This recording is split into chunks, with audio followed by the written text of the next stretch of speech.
So today, Edward Said, Russell Peters, Alan Coren, editor of Punch magazine, Bill Bailey, iconic comedian, Clive of India, David Beckham, Lord Joseph Lister, Paracelsus, Franz Mesmer. So I'll start with Edward Said, and then we'll bring in sharp contrasts, vivid quotes, and Buddhist teachings. Let's keep the momentum going. So, Edward Said versus the Buddha, the critic of empire versus the critic of perception. Contrasting critique, Edward Said, the Palestinian-American intellectual and author of Orientalism, exposed how Western narratives is distorted and dominates perceptions of the East.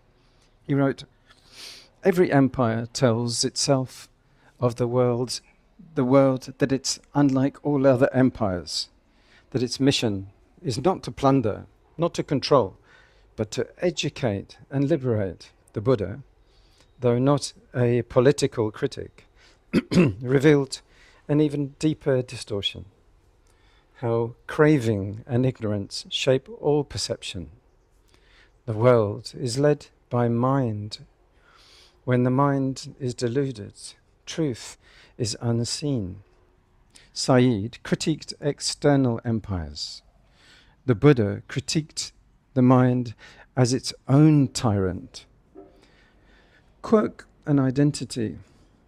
Said's work dismantled constructed identities, showing how cultures were othered and misrepresented. He argued, no identity can ever exist by itself and without an array of opposites, negatives, and oppositions. The Buddha would go further, pointing to the emptiness of all identities.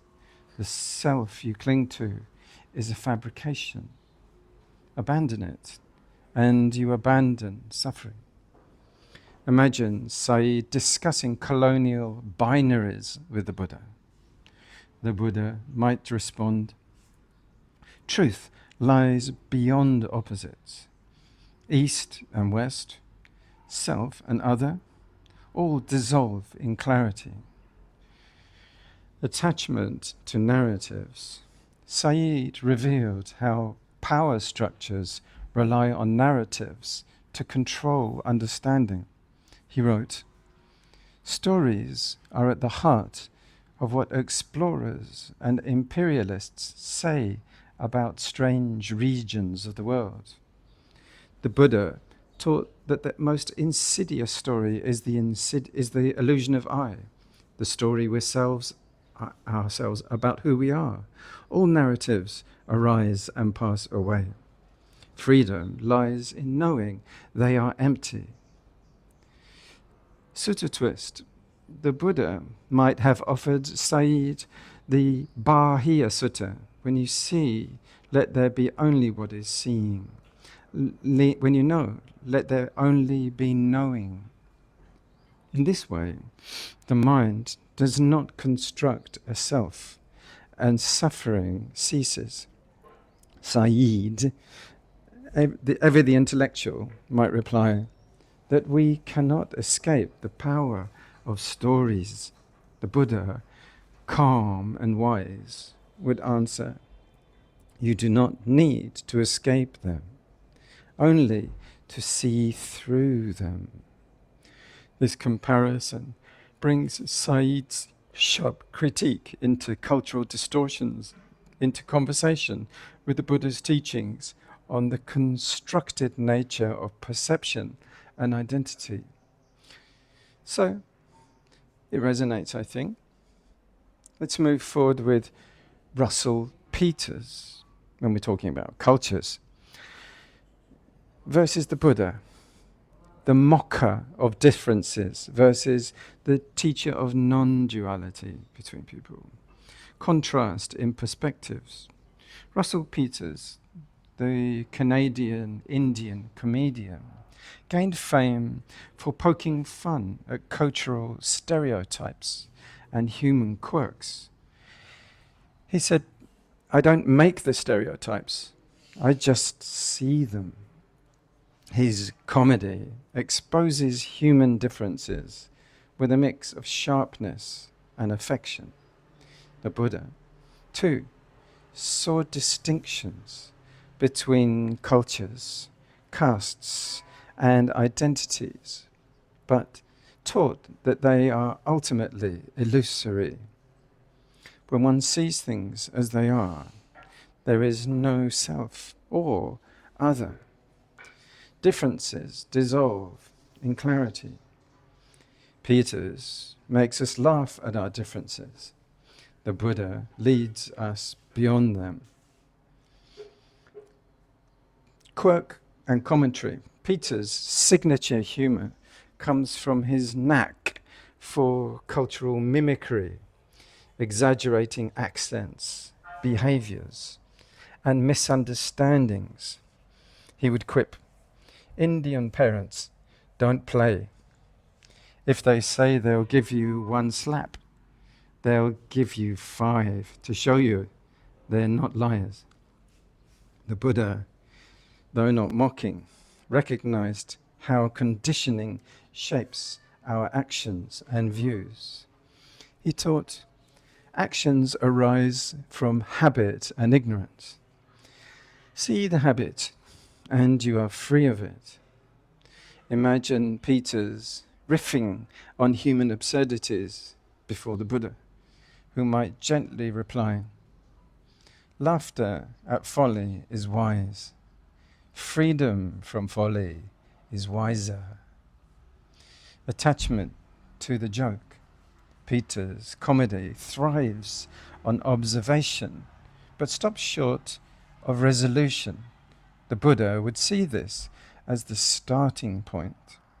Observing the flaws of the world is good, but do not stop there. Understand the causes of suffering and let them go. Peters might joke, "I'm not here to fix it. I'm here to point it out." The Buddha would smile and respond, "Pointing helps, but fixing begins with understanding yourself." A sutta twist. The Buddha might have shared the Kaccayana Gota Sutta. The world clings to this and that, two opposites and two extremes. The wise see beyond to a truth that is neither here nor there. Peters, still riffing, might reply that without differences, where is the punchline? The Buddha, amused, would say, without clinging to differences, there is peace, and that's no joke.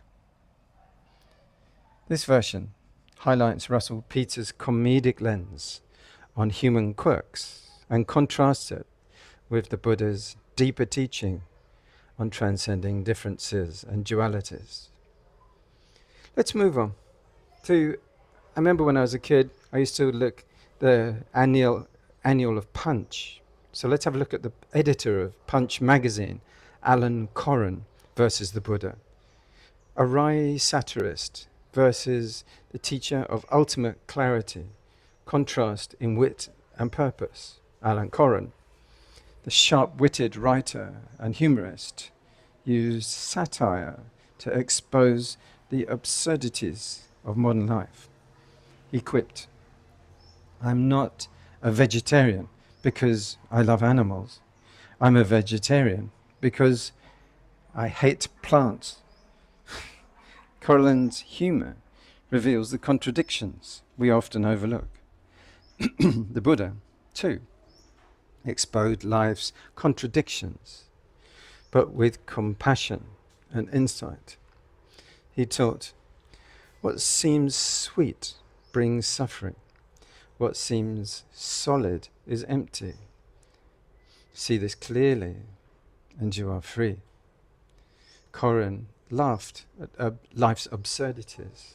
The Buddha illuminated their truths, the truth behind them. So quirk and skepticism. Coren had a skeptical brilliance, never shying away from poking fun at society's pretensions. He wrote, "Democracy consists of choosing your dictators after they have told you what you think it is you want to hear." The Buddha, too, questioned authority, teaching in the Kalama Sutta to not accept something just because it is said, written, or believed. Test it for yourself and see what leads to peace. Where Coren wielded skepticism as a comedic tool, the Buddha used it as a path to wisdom. Attachment to wit, freedom from views. Coren's sharp mind thrived on this dismantling ideas and revealing their hollowness. Yet the Buddha went further, teaching the danger of attachment to any view, even clever ones. The Buddha said, "The wise do not cling to opinions. Views are like thorns. Remove them, and the mind is free." Imagine Coren jesting. "If nothing matters, does that mean I don't have to get out of bed?" The Buddha, smiling gently, might reply, "Getting out of bed is optional. Understanding suffering is not." So sutta twist. The Buddha might have offered Coren the Dhammapada, verse 227. Life is short. Make haste to do what is good. Delighting in idle talk, one leaves the essential undone. Coren, ever the joker, might respond, "But idle talk pays the bills." The Buddha, unfazed, would answer, "And then the talking ends. What will remain?" This version captures Alan Coren's satirical wit and skeptical humor, while contrasting it with the Buddha's teachings on clarity, wisdom, and the limits of cleverness. So, moving on. Another one, Bill Bailey. Bill Bailey versus the Buddha, the musical jester versus the harmonizer of the mind. Contrast in expression. Bill Bailey, the multi-talented comedian and musician, uses absurd humor and music to make the world's quirks joyfully ridiculous. He jokes, "Beethoven is so misunderstood. He didn't write that Moonlight Sonata. That was just his landlady banging on the ceiling."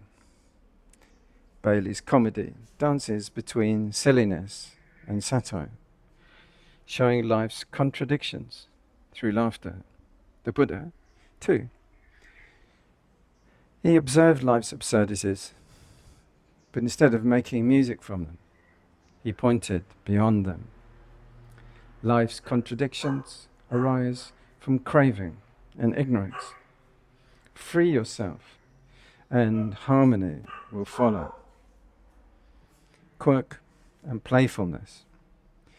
Bailey's charm lies in his playfulness, whether inventing just for parrots or riffing on heavy metal in the style of medieval monks.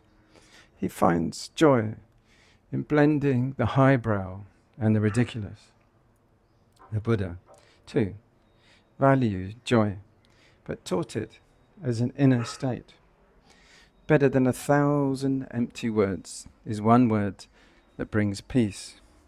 Imagine Bailey presenting the Buddha with a comedic rendition of the Dhammapada, perhaps, the Eightfold Path, now available in 4/4 time.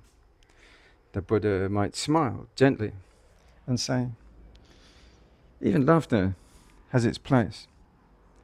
True peace is beyond all melodies. Attachment to entertainment. Bailey's work thrives on making life lighter through humor and music. Yet the Buddha might observe, laughter eases pain, but does not end it. Seek not distraction, but liberation. Bailey's comedy celebrates the world's imperfections, while the Buddha taught how to transcend them altogether. The wise do not reject the world, but see through it to freedom. Sutta twist, the Buddha might have offered Bailey the Satipatthana Sutta, Foundations of Mindfulness, where observation of the body, feelings, and mind brings clarity. Bailey, strumming a lute, might ask, but what's life without a little silliness? The Buddha, serene, might respond, laughter is sweet, but let it rise from freedom, not from distraction.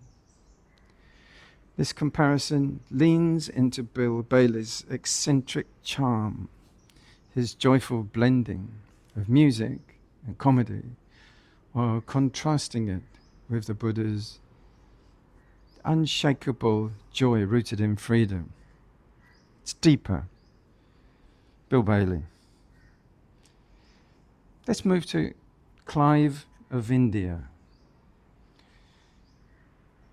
Clive of India versus the Buddha, the conqueror of empires versus the conqueror of self.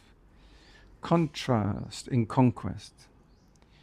Robert Clive, known as Clive of India, was instrumental in establishing British control over India during the 18th century. Through cunning, ambition, and military strategy, he seized power, declaring, the victor is he who has the courage to act first. The Buddha, however, taught that true victory lies in mastering the self. Greater than conquering thousands in battle is he who conquers himself. Clive gained empires through force. The Buddha attained peace through renunciation. Quirk and greed. Clive's rise was marked by ruthless ambition and immense wealth. After the Battle of Plassey, he amassed untold riches, boasting, when I think of my fortune, I marvel at my own moderation. Yet greed drove him, embodying the Buddha's morning. Craving like fire, grows with feeding. Wealth cannot quench it. Clive's fortune brought no lasting peace. His life ended in depression and controversy. The Buddha would observe, even empires fall. The wise do not build castles in the sand. Attachment and power. Clive's conquest created legacies of violence, exploitation, and suffering, while the Buddha rejected power entirely. In the Ayakavati Sutta, Ayakavati Nata Sutta,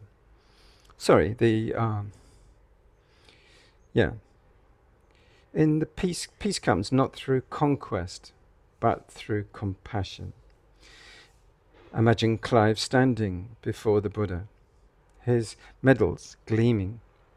The Buddha might say, you have conquered the world, but what of your mind? Who is the master there? Sutta twist. The Buddha might have shared the Dhammapada, verse 75. The path of the wise leads to freedom, the path of the fool to gain. The fool, craving power, falls into suffering. Clive, hardened by ambition, might reply, without power, how do you shape the world? The Buddha, calm as ever, would answer, shape yourself, and the world will find its balance. This comparison contrasts Clive's external conquests and ambitions with the Buddha's internal mastery and rejection of power, drawing out their fundamental differences. Let's move forward. A modern contemporary British person, David Beckham. David Beckham versus the Buddha. The icon of precision versus the master of presence. Contrasting mastery, David Beckham, the football legend, achieved global fame for his extraordinary precision, curling free kicks, pinpoint passes, and relentless work ethic. He once said, the secret to success is hard work and believing in yourself. The Buddha, too, spoke of mastery, but pointed inward. The mind, well trained, is the source of all success. Conquer the mind, and all else follows. Beckham's focus shaped the external gain. The Buddha's focus stilled the internal storm. Quirk and fame. Beckham, with his tattoos, fashion choices, and celebrity lifestyle, became more than a footballer. He became a brand. He joked, people say I am not very bright, but I've been captain of England, and that's not something you do with luck. The Buddha might observe that fame, though dazzling, is fleeting. Fame and wealth are like foam on the sea. They appear and vanish. Seek what cannot be lost. Beckham polished his image. The Buddha dissolved all images of self. Attachment to identity. Beckham's life revolved around roles: footballer, father, businessman, global icon. The Buddha would remind him, identity is a burden. The more you cling, the heavier it becomes. Imagine Beckham asking the Buddha, what's wrong with being proud of who you are? The Buddha might respond, there is nothing wrong until pride blinds you. Let go and you will know freedom beyond reputation. Sutta twist. The Buddha might have offered the Dhammapada verse 290. Better than ruling the world is conquering oneself. Victory over self is the only victory that brings peace. Beckham, ever the disciplined athlete, might reply, but striving is what made me great. The Buddha, with compassion, would answer, strive not for greatness, but for freedom. Greatness fades, freedom endures. This comparison highlights Beckham's external mastery and fame, while contrasting it with the Buddha's teaching on self-mastery and letting go of identity. So, let's move back in time to Lord Joseph Lister. Lord Joseph Lister versus the Buddha. The surgeon of sterility versus the healer of suffering. Contrasting healing. Lord Joseph Lister, the pioneer of antiseptic surgery, revolutionized medicine by eliminating infection through sterilization. His works saved countless lives, declaring, "It is our duty to protect the patient from harm as far as lies within our power." The Buddha, too, was a healer, but of a deeper kind. Addressing the infection of the mind, he taught the mind infected by craving, hatred, and delusion brings endless suffering. Purify the mind, and true health follows. Lister cleansed wounds. The Buddha cleansed the causes of suffering. Quirk and precision. Lister's brilliance lay in his meticulous methods. Carbolic acid sprays, sterilized instruments, and clean practices.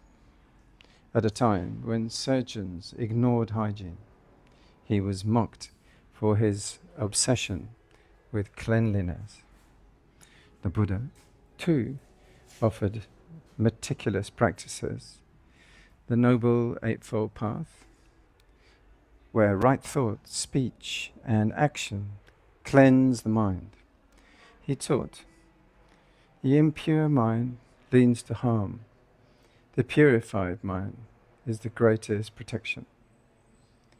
Lister focused on the body's contamination. The Buddha addressed contamination of thoughts. Attachment to prevention versus liberation. Lister believed prevention was key to survival, saying, the surgeon should never forget that cleanliness is the first principle of success. The Buddha would agree, but expand the principle. Cleanliness of body is good, but cleanliness of mind leads to lasting success. Freedom from suffering. Imagine Lister explaining his sterilized tools to the Buddha, proud of his breakthroughs. The Buddha, observing, might say, your tools save the body, but tell me, what saves the mind from infection? Sutta twist. The Buddha might have shared the Satipatthana Sutta, foundations of mindfulness. Mindfulness is the antiseptic of the heart. Guard the mind as a surgeon guards the body against contamination. Lister, fascinated by this approach, might reply, so mindfulness is a kind of internal sterilization? The Buddha, smiling, would answer, yes. And when the mind is pure, suffering cannot take root. This comparison highlights Lister's life-saving innovations and contrasts them with the Buddha's internal surgery of purifying the mind from craving and delusion. Sharp and clear. Let's move forward to, or backwards in time, to Paracelsus. Paracelsus versus the Buddha. The alchemist of elements versus the alchemist of liberation. Contrast in transformation. Paracelsus, the 16th century physician and alchemist, revolutionized medicine by rejecting superstition and embracing experimentation. He proclaimed, the art of healing comes from nature not from the physician. Therefore, the physician must start from nature with an open mind. The Buddha, too, sought transformation, but not of metals into gold or medicines into cures. He transformed the human condition, teaching by understanding the nature of suffering. One transforms ignorance into wisdom, like turning lead into gold. Quirk and rebellion. Paracelsus was a maverick, challenging the orthodoxy of his time. He burned textbooks and mocked the scholars who relied on outdated doctrines, saying, "Universities teach useless knowledge. Experience is the true teacher."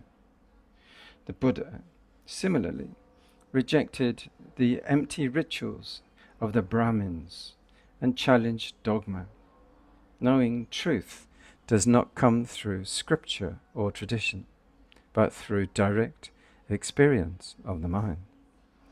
Paracelsus transformed the external sciences. The Buddha transformed the inner alchemy of perception. Attachment to material cures. Paracelsus believed in the divine essence within nature, elements, chemicals, and even poisons, declaring, "The dose makes the poison. What harms can also heal." The Buddha acknowledged this duality, but pointed beyond. Even medicines cannot prevent death.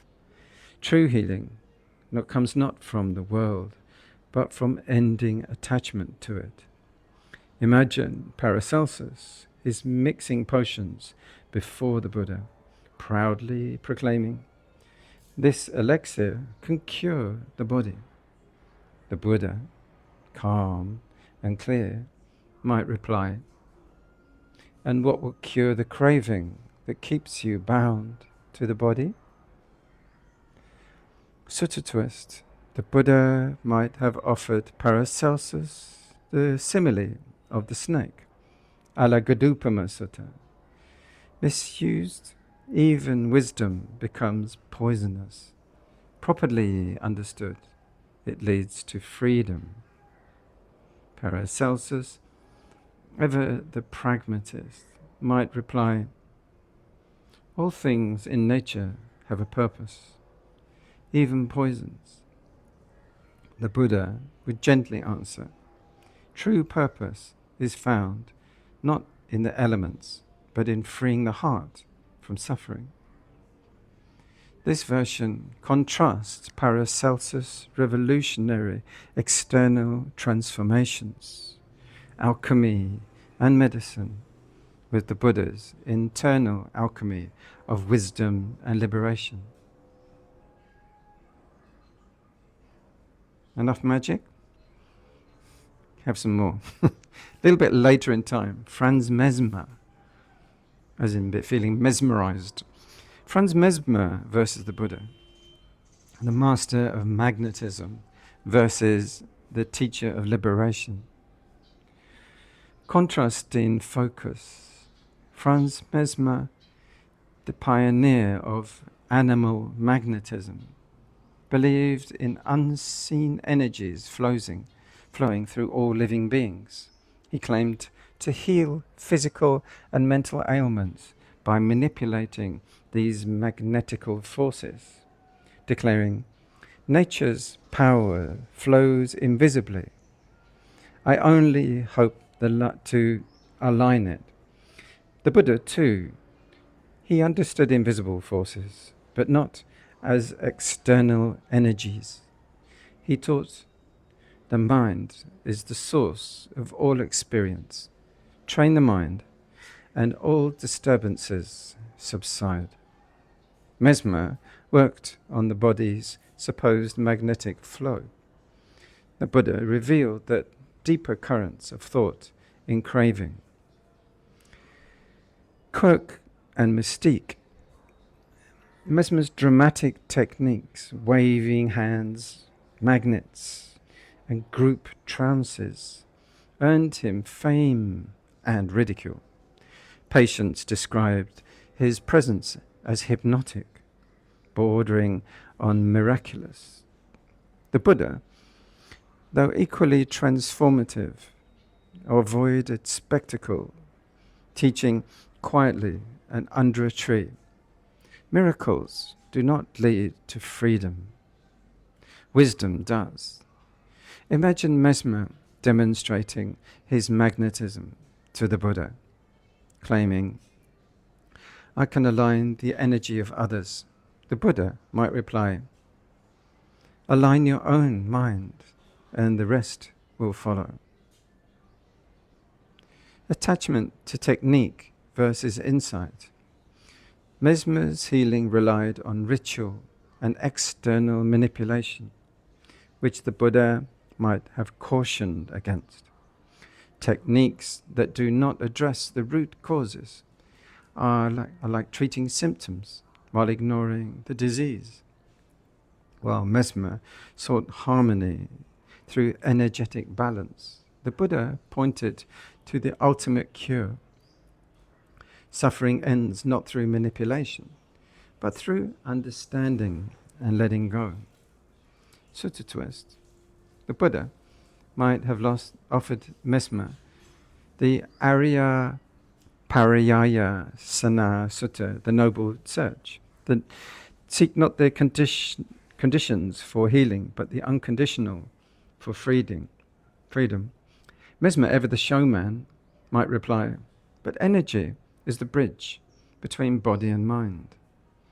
The Buddha, smiling gently, would say, "No bridge is needed when the mind is still and clear."